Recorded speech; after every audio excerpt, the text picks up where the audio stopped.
the Republican Party better start getting some messaging. They can't be Dr. No all the time. And that's where they are right now. No Ukraine, no border bill, even though the border bill I wouldn't have voted for because it doesn't solve the problem. They don't put forth understandable solutions. And that could very well mean that we're going to see a replay of 22 in 24. Look, I hope you're right, because I do think people should demand, if they're going to be stuck in this two-party system, that people make the case for making their lives better.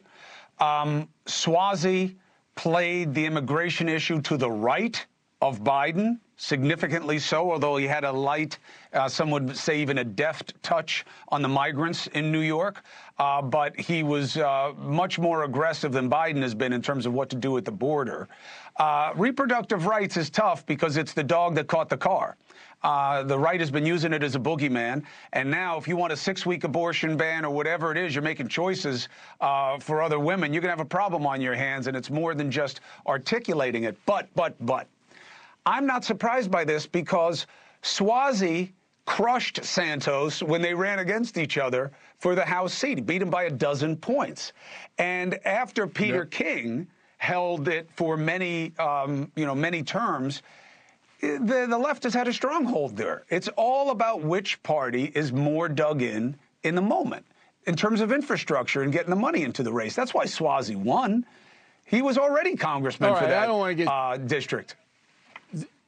This is what you do from a political family. I couldn't care less about the weeds. I will tell you that... So it's the explanation. Whatever. I mean, but people, look, this is going to be, coming up in November, the most bitter campaign in the history of this country. Do you know what the second most bitter campaign was, Cuomo? No, tell me. Okay, so I'm going to send you a copy of Confronting the Presidents. You will read it, and then you will know. Andrew Jackson versus John Quincy Adams. This is going to be way more bitter than that. And people on either side are going to hate each other. That's what's coming, so everybody knows.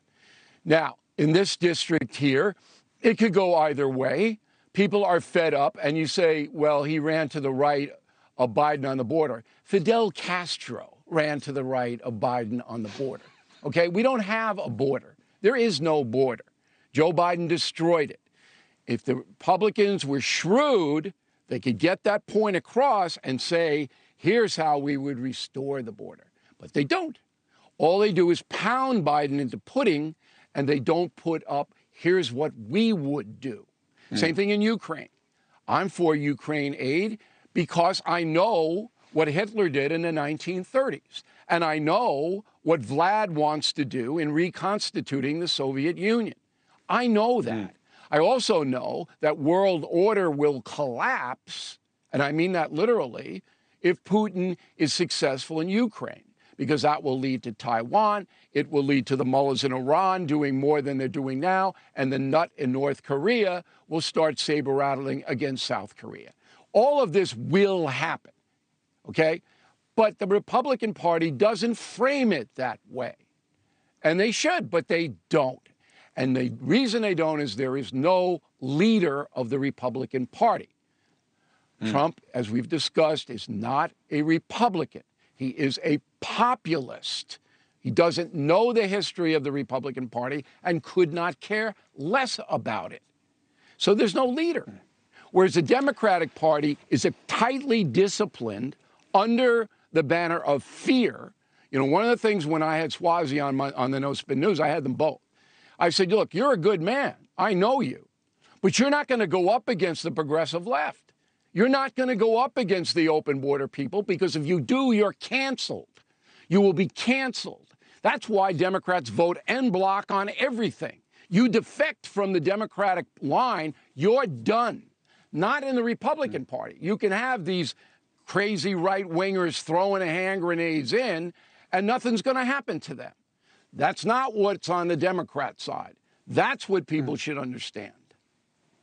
Fealty to party. has overtaken loyalty to country. We're definitely seeing that, and we'll see how it plays out, and we'll see how it plays out together. Thank you for watching. Go to newsnationnow.com to find NewsNation on your television provider, and don't forget to click the red subscribe button below to get more of NewsNation's fact-driven, unbiased coverage.